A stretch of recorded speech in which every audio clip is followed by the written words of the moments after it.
I gave birth alone because my in-laws told my husband I was being dramatic. My mother-in-law texted, "You're not the first woman to pop out a kid. Relax." He stayed home to watch the game with them. When he finally showed up, he said, "You always make things about you." I didn't argue, but I had already named the baby. And it wasn't the name they wanted. Not even close. I never thought I'd be the kind of woman who gave birth alone. I always pictured my husband holding my hand, whispering encouragement, crying when our baby came into the world. We talked about it 1,000 times. It was one of the only things I really clung to, this picture of how it would be, how it was supposed to be. But that's not how it happened. Instead, I gave birth in a cold hospital room in Los Angeles with no family, no partner, and nothing but the sound of nurses and machines around me. I remember looking at the clock between contractions, hoping he would walk through the door. Just show up, even at the last minute. But he didn't. Let me back up. I met Eric in my early 30s. I wasn't naive. I'd been through a few relationships already, some of them good, most of them disappointing, but Eric was different at first. He was charming in a way that made you feel like the center of gravity had shifted to wherever he stood. He had this laugh that made you want to keep talking, and when he liked you, he really liked you. He'd remember your favorite food, your coffee order, your birthday down to the hour. But what I didn't see at the time was that Eric wasn't generous. He was performative. He gave when people were watching. He loved when it got him something back. His family fed right into that. They had this weird, insular thing going on, like no one outside the family really mattered unless they were useful. Diane, his mother, ran the whole dynamic like a queen bee. His brothers weren't bad guys, but they never said no to her. And his dad just coasted along, watching football and nodding a lot. I never once saw him challenge her. When I joined that family, it was like stepping into someone else's house where all the furniture is glued to the floor. You don't move anything. You just figure out how to fit into the space. I should have paid more attention to the signs. Like how Diane would correct me in front of people if I said I was tired. "You think you're tired? You don't even have kids yet," she'd say, laughing, then look around the room to make sure everyone heard. Or how Eric would brush off my concerns by repeating whatever she said. "It's just how she is. Don't make it a big deal." I made excuses. I told myself they'd come around, that once we had a kid, things would be different. But that was just me hoping against evidence. When I got pregnant, Eric barely reacted. He said cool and kissed my forehead, then turned the TV back on. A couple days later, his mom started texting me baby names. All of them were awful, but she had one clear favorite, Eric Jr. I said no, gently at first. She laughed it off like I was just hormonal. Then she told me, "It's a boy, not your little project. It's our family." Eric didn't say much either way, just kind of shrugged and said, "We'll figure it out." But every time his family was around, he'd call the baby Little E and talk about passing the name on. It felt like they were all building a legacy, and I was just the vessel. At my 38-week appointment, my OB said the baby was low and labor could start any day. I told Eric, and he nodded while scrolling his phone.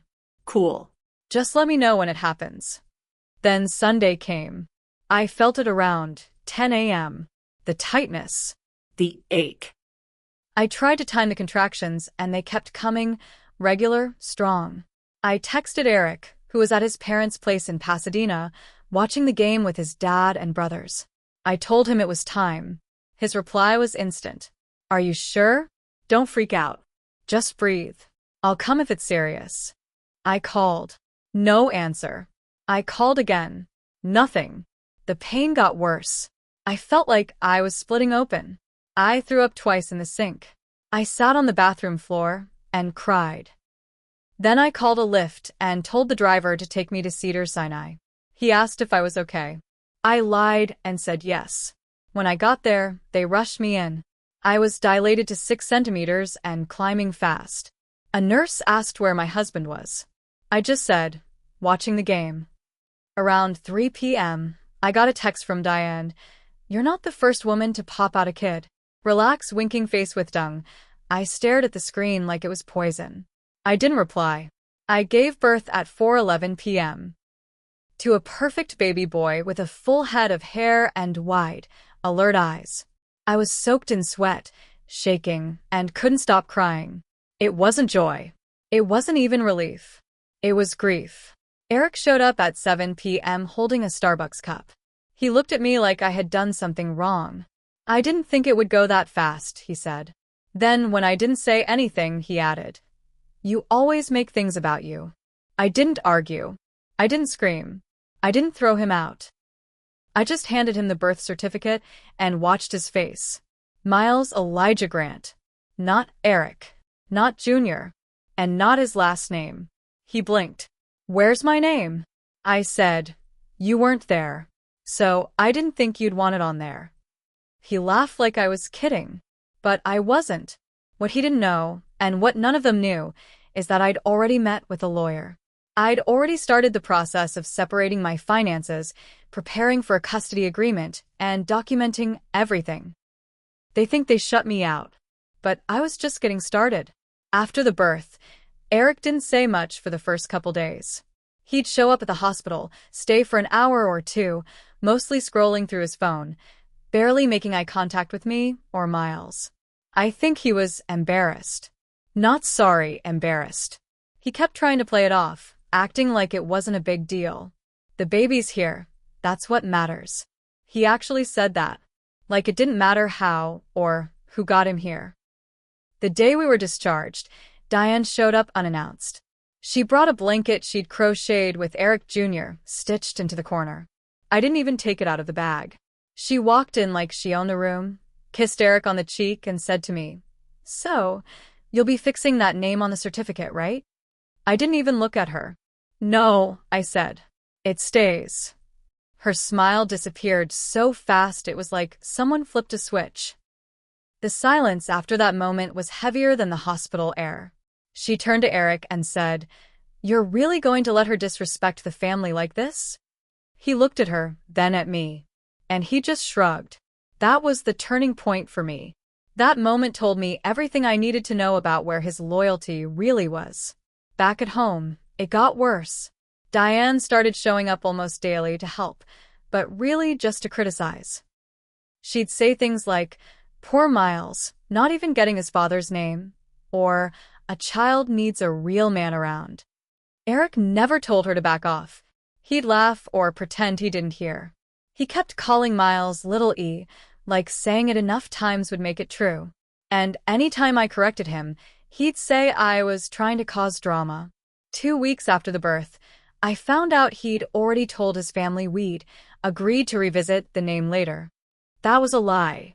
He knew it, I knew it. But it gave Diane just enough reason to keep pushing. That's when the gaslighting started. Eric told me I was being paranoid, that I was hostile and uncooperative. I was sleep-deprived, recovering, and trying to breastfeed a baby who cried constantly, but somehow, I was the problem. Then came the suggestion, "Why don't you stay with your sister for a bit, just until things settle?" he asked one night. That hit me like a slap. I said, "You're kicking me out of my own house?" "It's not like that," he said. "It's just, maybe some space would be good. For Miles." Miles. The baby he couldn't be bothered to show up for. The baby he now suddenly cared so much about, when it meant pushing me aside. That night, I didn't sleep. I laid on the floor in Miles' nursery, watching him breathe in the bassinet, my mind racing. I remembered how I'd started quietly separating things months earlier. My lawyer had drawn up a plan. Separate bank account. Custody proposal. A record of every missed appointment, every cruel message from his family, every time he left me alone. I hadn't filed yet. I wanted to believe he might change. But that night, something shifted. The next day, I contacted my lawyer. I had him file the paperwork. Quietly. No warnings. I stayed in the house for now. I didn't say a word to Eric. But I started documenting everything, even more carefully. Screenshots. Voice memos. Times and dates. I needed to be ready. Then came the real gut punch. 2 weeks after filing, I found out Eric had met with a custody lawyer of his own. Diane had referred him to a family friend. They were preparing to petition for joint custody and challenge the baby's last name. They wanted to preserve the family name and legacy. The nerve. The man who left me to labor alone now wanted to legally stake his claim, like he earned it. Like his absence didn't matter. Like I was just a placeholder until the real parents, him and Diane, could take over. I didn't cry. I didn't rage. I doubled down. I had already changed my work schedule, hired a sitter, and created a paper trail. Every diaper I bought, every night I stayed up alone, every time he said, "That's your job," it was all documented now. Eric thought this was going to be a negotiation. He didn't realize it was already a war. I thought I'd seen the worst of it when Eric tried to push me out of the house and get his name on the birth certificate. I thought I knew what kind of man I was dealing with. I didn't. 2 months after I filed, the first court summons arrived. He was officially petitioning for joint custody and demanding a name change for Miles. In the paperwork, it said father was excluded from key decisions during a time of emotional instability by the mother. Emotional instability. That was their angle. They were going to argue that I was erratic and hormonal and made decisions in a fragile emotional state. That I'd intentionally shut Eric out of the birth process. That I'd weaponized the baby's name against the family. They had screenshots, selective ones. Messages I'd sent when I was in labor, where I sounded panicked. Texts where I begged him to come. They painted a picture of me as unbalanced, overreacting. One even showed me saying, "Don't bother coming now," after hours of silence from him. That was their smoking gun. He handed all of it to his lawyer. I handed mine the full context. Every voicemail, every ignored call, every message from his mom saying I was being dramatic. The timestamp on my Lyft receipt from the day I went into labor. The hospital record showing I was admitted alone. The nurse's note that no family was present. Still, it hurt like hell. Not because I thought they'd win, but because it showed me how far he was willing to go. Eric wasn't just trying to rewrite what happened. He was trying to rewrite me out of the story entirely. But the real twist came a week before our first court date. I got a message on Facebook from someone I barely knew. Eric's ex, a woman named Valerie, who I'd met once years ago, briefly, at a friend's wedding. She'd heard what was happening through mutuals. Her message said this: "I know this is none of my business, but I need to warn you, his mom did the same thing to me." She and Eric dated back in their 20s. She got pregnant.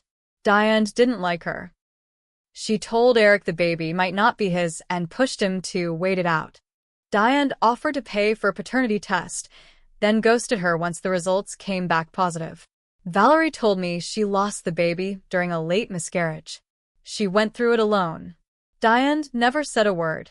"I always blame myself," she wrote, "until I heard what they did to you. I didn't know what to do with that information. Part of me wanted to scream. Another part just sat there, completely numb. Because now I knew it wasn't just me. It was a pattern. Diane wasn't just toxic. She was dangerous. And Eric let her steer the wheel every damn time. My lawyer said it changed everything. We filed an amendment to our custody case, introducing Valerie's sworn affidavit. She agreed to testify, if needed. My lawyer said we could now frame it as a systemic pattern of control and abuse by the in-laws, with Eric as a compliant participant. But that wasn't all. Because another twist came from inside my circle. My older brother, James, who I hadn't always seen eye to eye with, called me one night out of the blue. He asked how I was doing. I told him the truth. Then he said, "Do you want to disappear for a while?" At first, I didn't understand. But then he laid it out. He and his wife owned a second home in Oregon, quiet, remote, and legally mine to use. He'd already talked to his lawyer about temporary relocation for protective custody. If things got bad, if Eric pushed for temporary custody or tried to claim I was unstable, I could leave the state with court permission while the case unfolded. It would give me time, space, and safety. And it would piss Diane off more than anything in the world. Because the one thing she hated more than being challenged was being ignored. I didn't say yes that night. But I didn't say no either. And as I sat in Miles' nursery, rocking him to sleep, I looked down at his face. His wide, serious eyes that looked nothing like Eric's, and I whispered something I hadn't said out loud yet. We're going to be okay. But they're not going to like what comes next. Because now it wasn't just about the name, or the birth, or even Eric. Now it was about showing all of them that I wasn't someone to erase. I wasn't someone to silence. I wasn't going to let a family like that shape my son's life the way they'd tried to shape mine. This wasn't just revenge anymore. This was survival.